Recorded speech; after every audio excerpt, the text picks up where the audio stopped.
One week of every year is designated National Brotherhood Week. This is just one of many such weeks honoring various worthy causes. One of my favorites is National Make Fun of the Handicapped Week, which Frank Fontaine and Jerry Lewis are in charge of, as you know. During National Brotherhood Week, various special events are arranged to drive home the message of brotherhood. This year, for example, on the first day of the week, Malcolm X was killed, which gives you an idea of how effective the whole thing is. I'm sure we all agree that we ought to love one another, and I know there are people in the world who do not love their fellow human beings, and I hate people like that. Here's a song about National Brotherhood Week. Oh, the white folks hate the black folks, and the black folks hate the white folks. To hate all but the right folks is an old established rule, but during National Brotherhood Week, National Brotherhood Week, Lena Horne and Sheriff Clark are dancing cheek to cheek. It's fun to eulogize the people you despise, as long as you don't let them in your school. Oh, the poor folks hate the rich folks, and the rich folks hate the poor folks. All of my folks hate all of your folks. It's American as apple pie. But during National Brotherhood Week, National Brotherhood Week, New Yorkers love the Puerto Ricans 'cause it's very chic.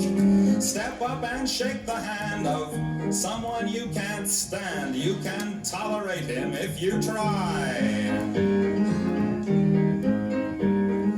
Protestants hate the Catholics, and the Catholics hate the Protestants, and the Hindus hate the Muslims, and everybody hates the Jews. But during National Brotherhood Week, National Brotherhood Week, it's national everyone smile at one anotherhood week. Be nice to people who are inferior to you. It's only for a week, so have no fear.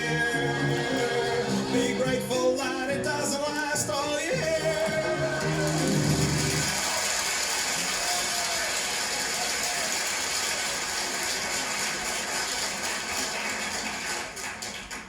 A considerable amount of commotion was stirred up during the past year over the prospect of a multilateral force known to the headline writers as MLF. Much of this discussion took place during the baseball season, so the Chronicle may not have covered it, but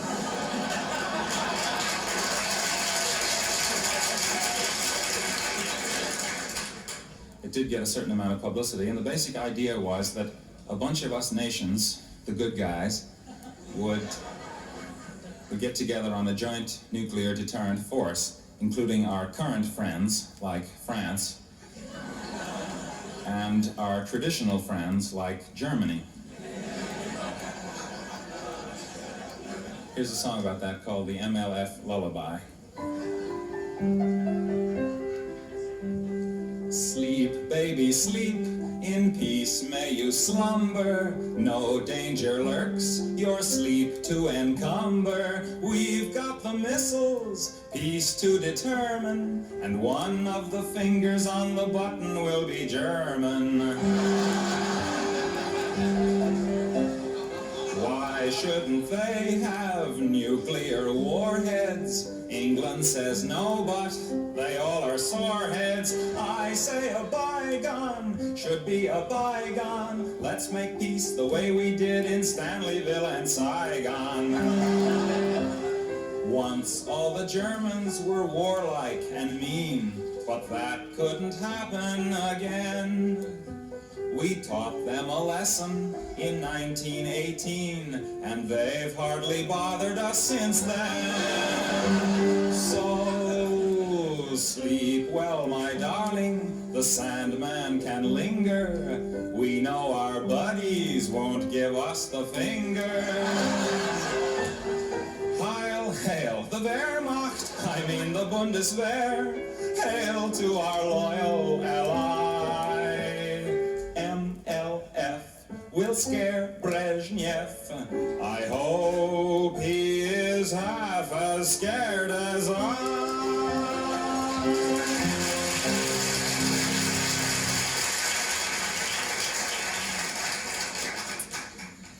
During the last election, we had a good deal of fun back east following your senatorial contest out here. I'm from Massachusetts, and I feel we have a certain right to gloat over the other states because Massachusetts is, after all, the only state with 3 senators.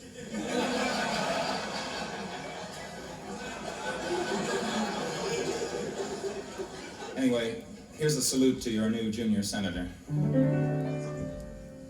Hollywood's often tried to mix show business with politics, from Helen Gahagan to Ronald Reagan. But Mr. Murphy is the star who's done the best by far. Oh, gee, it's great. At last we've got a senator who can really sing and dance.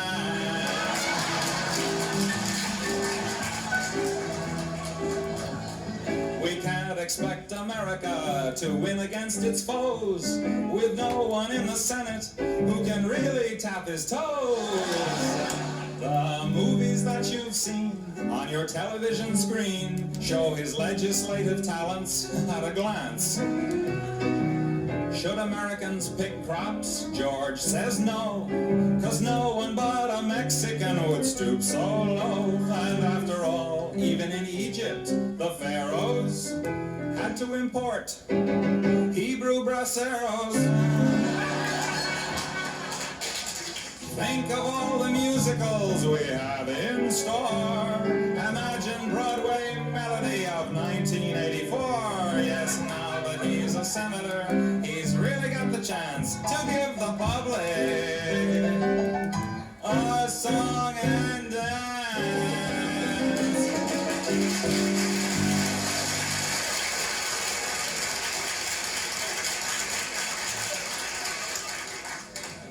One type of song that has come into increasing prominence in recent months is the folk song of protest. You have to admire people who sing these songs. It takes a certain amount of courage to get up in a coffee house or a college auditorium and come out in favor of the things that everybody else in the audience is against, like peace and justice and brotherhood and so on. But the nicest thing about a protest song is that it makes you feel so good. I have a song here which I realize should be accompanied on a folk instrument, in which category the piano does not, alas, qualify. So imagine, if you will, that I am playing an 88-string guitar. We are the folk song army. Every one of us cares. We all hate poverty, war, and injustice, unlike the rest of you squares. There are innocuous folk songs, yeah, but we regard them with scorn. The folks who sing them have no social conscience. Why? They don't even care if Jimmy cracked corn. If you feel dissatisfaction, strum your frustrations away. Some people may prefer action, but give me a folk song any old day. The tune don't have to be clever, and it don't matter if you put a couple extra syllables into a line. It sounds more ethnic if it ain't good English, and it don't even got a rhyme. Excuse me, rhyme. Remember the war against Franco, that's the kind where each of us belongs. Though he may have won all the battles, we had all the good songs. So join in the folk song army. Guitars are the weapons we bring to the fight against poverty, war, and injustice. Ready, aim, sing.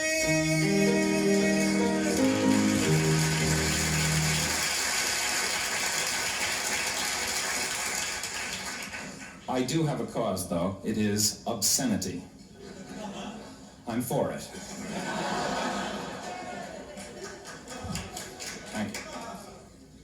Unfortunately, the civil liberties types who are fighting this issue have to fight it owing to the nature of the laws as a matter of freedom of speech and stifling of free expression and so on. But we know what's really involved. Dirty books are fun. That's all there is to it. But you can't get up in the court and say that, I suppose. It's simply a matter of freedom of pleasure, a right which is not guaranteed by the Constitution, unfortunately.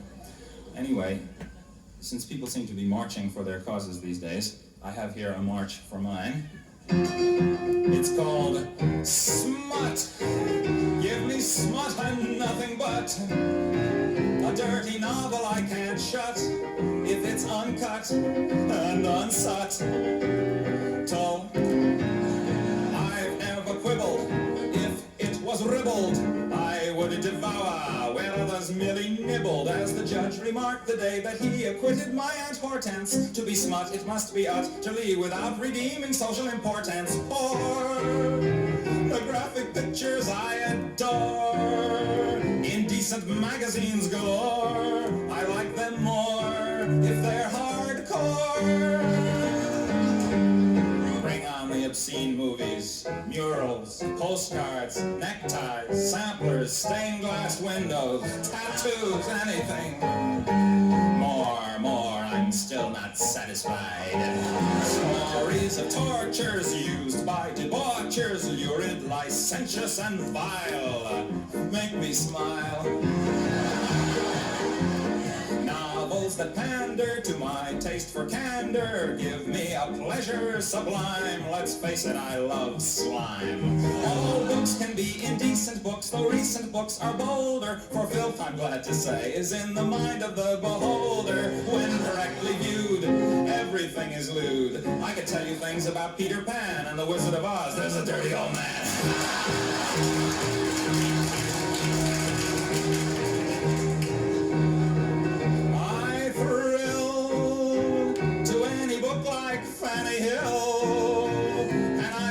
I always will, if it is swill and really filthy.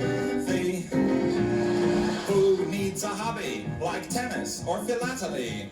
I've got a hobby, rereading Lady Chatterley. But now they're trying to take it all away from us unless we take a stand, and hand in hand we fight for freedom of the press. In other words, smut, I love it.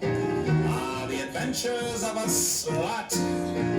Oh, I'm a market they can't glut. I don't know what compares with smut. Hip, hip, hooray, let's hear it for the Supreme Court. Don't let them take it away.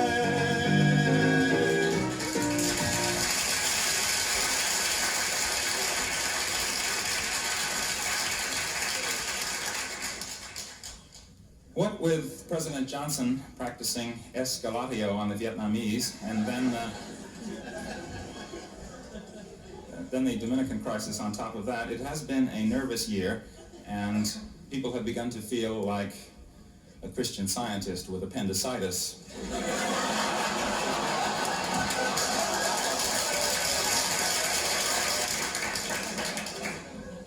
Fortunately, in times of crisis like this, America always has its number one instrument of diplomacy to fall back on. Here's a song about it.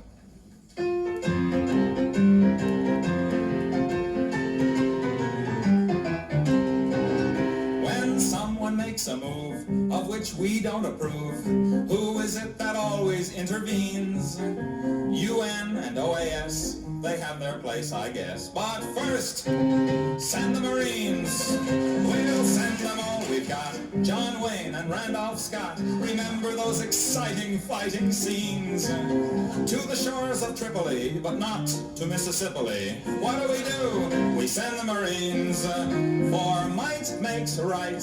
Until they've seen the light, they've got to be protected, all their rights respected, till somebody we like can be elected.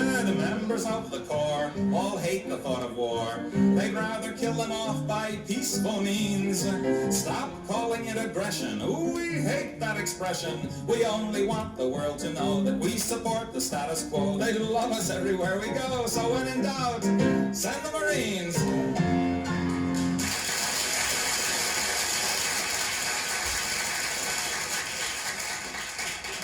Time was when an American about to go abroad would be warned by his friends or the guidebooks not to drink the water. But times have changed, and now a foreigner coming to this country might be offered the following advice.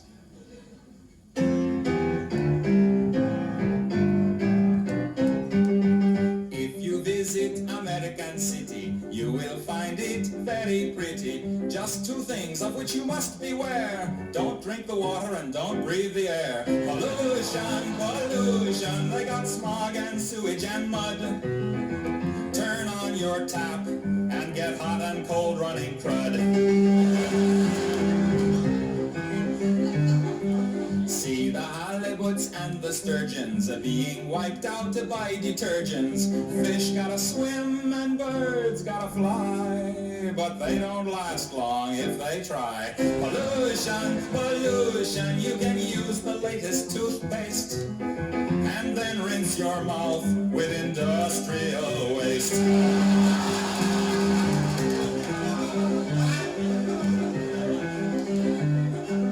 Just go out for a breath of air, and you'll be ready for Medicare. The city streets are really quite a thrill. If the hoods don't get you, the monoxide will. Pollution, pollution, wear a gas mask and a veil. Then you can breathe, long as you don't inhale. Lots of things there that you can drink, but stay away from the kitchen sink.